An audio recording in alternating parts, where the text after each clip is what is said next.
557 centimeters in feet? First of all, we need to know the value of 1 centimeter in feet. It's always 1 centimeter equals 0.03280839895 feet. Now we have to multiply 0.03280839895 by 557.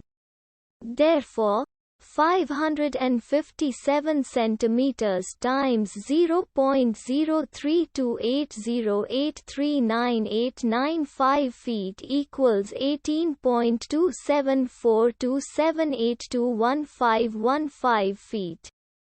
So, in other words, 557 centimeters equals 18.27427821515 feet.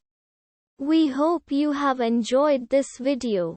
Please like and subscribe to our channel for more videos like this.